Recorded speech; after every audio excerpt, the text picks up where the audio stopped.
யோகாம்பாஸில் இப்போ சாம்பார் பொடி, ரசப்பொடி, இட்லி தோசை மிளகா பொடி, பருப்பு பொடி அண்ட் டீடாக்ஸ் பொடி. டீடாக்ஸ் டீ பொடிங்கிறது கஷாய பொடி. இது எல்லாமே இப்போ தயாராக இருக்குது. உங்களுக்கு எல்லாருக்கும் இதோடைய கான்டாக்ட் டீட்டெயில்ஸ் டிஸ்கிரிப்ஷன் பாக்ஸ்லேயும் கீழேயும் கொடுத்துருக்கோம். வாட்ஸ்அப் நம்பர் அது வழியாக நீங்கள் உங்களுக்கு என்ன தேவையோ அதை தொடர்பு கொண்டு நீங்கள் பதிவு பண்ணிடலாம். அதை அனுப்பி வைக்கிறதுக்கு நாங்கள் கடமைப்பட்டிருக்கோம். வணக்கம், நான் உங்களோட விமான யோகாம்பாள் சுந்தர். இன்றைக்கி என்ன பார்க்க போகிறோம் அப்படின்னு சொல்லி கேட்டிங்கன்னா, இதுவும் ஒரு தொக்கு தான். முன்னாடி வெங்காய தொக்கு வெறும் சின்ன வெங்காயத்தை மட்டும் வச்சு மிளகாலாம் ஊற வச்சு பண்ணி காமிச்சிருந்துருக்கேன் உங்களுக்கு. இது இன்னொரு டைப்பில் சின்ன வெங்காயம் அண்ட் பெரிய வெங்காயம் ரெண்டும் சேர்த்து போட்டு எப்படி பண்ணுறதுன்னு பார்க்க போகிறோம். இன்றைக்கி பொடியெல்லாம் தான் யூஸ் பண்ணி பண்ண போகிறேன். எப்படி பண்ணுறதுன்னு பார்க்கலாம்.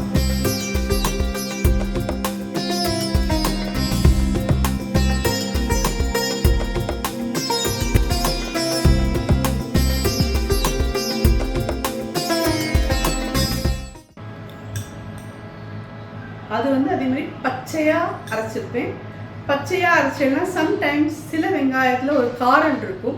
அது இல்லாத இருக்கணும்னா இந்த மாதிரி எண்ணெயை விட்டு வதக்கிட்டு கொள்ளணும். நல்லெண்ணெய் 2 ஸ்பூன் விட்டுருக்கேன். இது நல்லா ஒரு 2 பெரிய வெங்காயம்.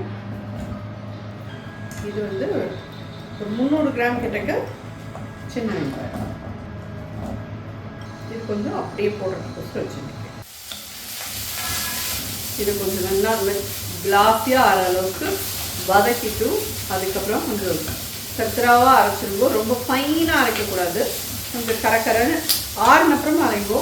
நல்லா முன்னிலே அடிக்கும்.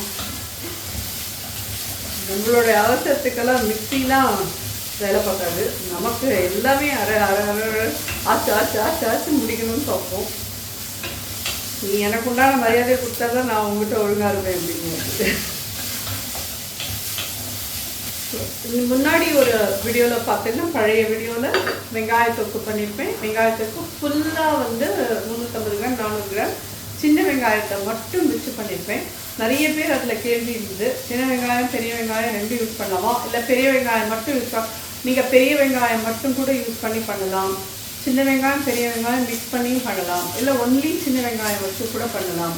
அதில் அதே மாதிரி வரமிளகா ஊற வச்சு நல்லா ஃபைன் பேஸ்ட் பண்ணி அரைச்சி போட்டுப்பேன். அப்படி பண்ணுறதுனாலும் பண்ணலாம். இன்றைக்கி நம்ம வெறுமை காரப்பொடி அண்ட் வெந்தய பொடி எல்லாம் போட்டு பண்ண போகிறோம். அப்படி பண்ணுறதுனாலும் பண்ணலாம். ஸோ நமக்கு எப்படி சௌகரியமோ அதுதான். எல்லாமே நல்லாயிருக்கும். ஒரு விதத்தில் எல்லாமே நல்லாயிருக்கும். இது அரைச்சிட போகிறோம். இதை அப்படியே கொஞ்சம் குழம்புல இந்த தொக்கில் இந்த தான் மட்டும் இருந்ததுன்னா நல்லாயிருக்கும். அதனால் இதை தனியாக ஒரு 10-15 எடுத்து வச்சுருக்கேன். இது ஆப்ஷன் இல்லைங்க, வேண்டாம் ஃபுல்லாக அரைச்சிடுறோம்னாலும் உங்கள் சௌகரியம் போல் அரைச்சிடுங்க. ஸோ பார்த்தீங்கன்னா இந்த லெவலுக்கு நல்லா வதக்கிடுங்க. வதக்கிட்டு இது எத்தனை நிமிஷம் ஆச்சுன்னா 10 நிமிஷம் ஈஸியாக ஆகுது. நிதானமாக வச்சுன்னு பண்ணுங்க. தீஞ்சு போன மாதிரி இருந்ததுன்னா உங்களுக்கு இந்த ஊறுகாயில் அந்த தீச வாசனை தான் வரும். இந்த மாதிரி ப்ரௌன் கலராக மாறணுமே வழிய நீங்கள் அதை தீ அடிச்சிடக்கூடாது. பார்த்து பண்ணிக்கோங்க. இதோடு கூட உப்பு ஒரு 3/4 டீஸ்பூன் கிட்ட நான் வைக்கிறேன். உங்களுக்கு எவ்வளோ வேணுமோ பார்த்து இது பண்ணுவோம். இது நல்லா ஆறின அப்புறமா இதை மிக்சியில் போட்டு ஃபுல்லாக அரைக்காதீங்க. பல்சஸ் கொடுத்து ஒரு 4 தடவை அரைச்சேன்னா ஒரு தத்தரவாக ஆகும். அதுக்கப்புறமா இதை திருப்பியும் கடாயில் போட்டு புளியெல்லாம் போட்டு நம்ம வதக்கணும். இதை அரைச்சின்னு பார்க்கணும். வெங்காயம் வதக்கினது இந்த மாதிரி கரக்கரான்னு அரைச்சி எடுத்துன்னு வந்துடுங்க. நல்லா ஒரு 1/2 கப் கிட்ட நல்லெண்ணெய் விடுங்க. 1 டீஸ்பூன் கடுகு போட்டிருக்கேன். இது என்னன்னு கேட்டீங்கன்னா, புளி நல்லா ஒரு பெரிய எலுமிச்சம்பழம் அளவுக்கு இருக்கிற புளியை நல்லா கெட்டியாக கரைச்சி எடுத்து வச்சுருக்கேன். 3/4 கப் தண்ணியில். இது அதில் விட்டு தான் நம்ம பண்ணணும். ஏன்னா இந்த புளியோட இதுதான், இதெல்லாம் ப்ரிசர்வேட்டிவ். எண்ணெய், உப்பு, புளி, இதெல்லாம் காரம், இதெல்லாம் இந்த ஊறுகாய் கெட்டு போகாத பண்ணுற ப்ரிசர்வேட்டிவ். ஸோ ஊறுகாய்க்கெல்லாம் நீங்கள் இவ்வளோலாம் பண்ணுமா அப்படின்னா பண்ணி தான் ஆகணும். அது பண்ணினேன்னா 1 மாதம் 1.5 மாதம் வரைக்கும் நீங்கள் ஃப்ரிட்ஜில் வச்சுட்டு உங்களுக்கு தேவையானது கொஞ்சம் கொஞ்சமாக எடுத்து இது பண்ணி யூஸ் பண்ணிக்கலாம். ஆனால் இதை நீங்கள் எதுக்கு யூஸ் பண்ணலான்னு சொல்லி கேட்டீங்கன்னா, சாதம் பிசைஞ்சு சாப்பிட்டேன்னா அமோகமாக இருக்கும். எங்காவது குழந்தைகளுக்குலாம் சாதத்தோடு தான் ரொம்ப பிடிக்கும். 2வது நல்ல கிறிஸ்பியாக தோசை பார்த்துட்டாலா இந்த வெங்காயத்தொக்கு இருக்கா கொண்டாடிடுவா. ஸோ இவாளுகெல்லாம் ரொம்ப பிடிச்ச ஒரு இதுனாலே ஆனால் ஜென்ரலி எல்லாருக்குமே வெங்காயத்தொக்கு ரொம்ப பிடிக்கும். ஒரு 3/4 டீஸ்பூன் பெருங்காயத்தூள் போடுறேன். அடுப்பு சின்னதாக வச்சுக்கோங்க, கறியிடக்கூடாது. ஒரு 1/2 டீஸ்பூன் மஞ்சப்பொடி போடுறேன். ஒரு 2 மிளகா வைப்போம்.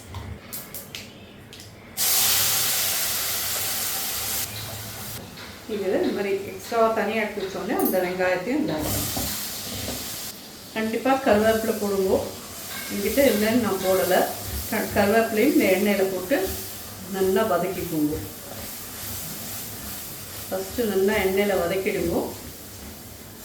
அதுக்கப்புறம் புளியை விடலாம். அதே மாதிரி இதுக்கு நான் வந்து ஆப்ஷன்னு சொல்ல மாட்டேன். நான் வந்து வெல்லம் கொஞ்சம் போடுவேன். அப்போ தான் அந்த காரம், புளிப்பு, உப்பு எல்லாமே எடுத்து காமிக்கும். போட்டேன்னா நிச்சயமாக நல்லாயிருக்கும். ஆனால் சில பேருக்கு அந்த ஒரு அசட்டு திதிப்பு இருக்குது, எங்களுக்கு தேவையில்லைன்னு வேண்டான்றவா விட்டுருவோம். காரப்பொடி நான் 2லேருந்து 3 ஸ்பூன் கிட்ட போட்டுருவேன்.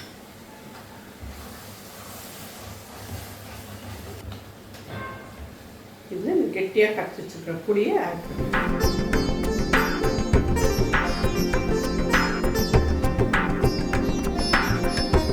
நான் எடுத்துட்டு இந்த புளியோட அளவு ஒரு பெரிய எலுமிச்சம்பழம் சைஸ் புளி எடுத்துருக்கேன். இது நல்லா தொக்கு மாதிரி வரட்டும். மேலெல்லாம் எண்ணெய் வந்துடும். அதுக்கப்புறம் நம்ம வந்துட்டு எப்பயுமே நான் வச்சுருப்பேன் ஆற்றுல வெந்தயம் 2 ஸ்பூன், 1 ஸ்பூன் கடுகு 2 போட்டு வறுத்து பொடி பண்ணி வச்சுருக்கேன். இதுதான் அது. இது எல்லா ஊறுகாய்க்குமே போட்டுக்கலாம். இதை கடைசியாக போட்டுட்டு வெல்லமும் போட்டு நல்லா கலரி இறக்கணுன்னா ஜோரான வெங்காயத்துக்கு தயார். நல்லா கெட்டியாட்டும், மேலே ஃபுல்லாக எண்ணெய் வரணும். அதுக்கப்புறம் பார்க்கலாம். அப்படின்னா சின்னதாக வச்சுருக்கேன். நல்லா எண்ணெயெல்லாம் மேலே வந்துட்டு வரணும். காரமெல்லாம் நீங்கள் பார்த்து உங்களுக்கு தேவைன்னா இன்னும் கொஞ்சம் ஆட் பண்ணிக்கோங்க. நம்ம வந்து 2லேருந்து 3 ஸ்பூன் கிட்ட தான் போட்டிருக்கோம். நல்லா ஒரு எங்களுக்கு ரொம்ப காரம் வேண்டாம். அதனால் இதில் ஒரு 2 ஸ்பூன் வெல்லம் போடுறேன். ஏன்னா அந்த காரத்தெல்லாம் எடுத்து காமிக்கும்.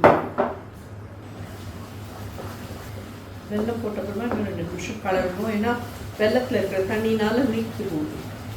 ஸோ ஃபைனலாக ஒரு 3/4 டீஸ்பூன் இந்த வெந்தயமும் கடுகும் பொடி பண்ணி வறுத்துட்டு பொடி பண்ணியிருக்கேன். அதனால் நல்லா வாசனை வர வறுத்துருங்கோ. வெந்தயத்தை கொஞ்சம் நல்ல கோல்டன் ப்ரௌனாக ஆகணும். வெந்தயம் கடுகும் படப்படன்னு வெடித்து வெள்ளையாகிடும். அது 2த்தையும் நல்லா ஆற விட்டு பவுடர் பண்ணி எடுத்து வச்சுட்டேன்னா எல்லா ஊறுகாய்க்குமே இது நல்லாயிருக்கும்.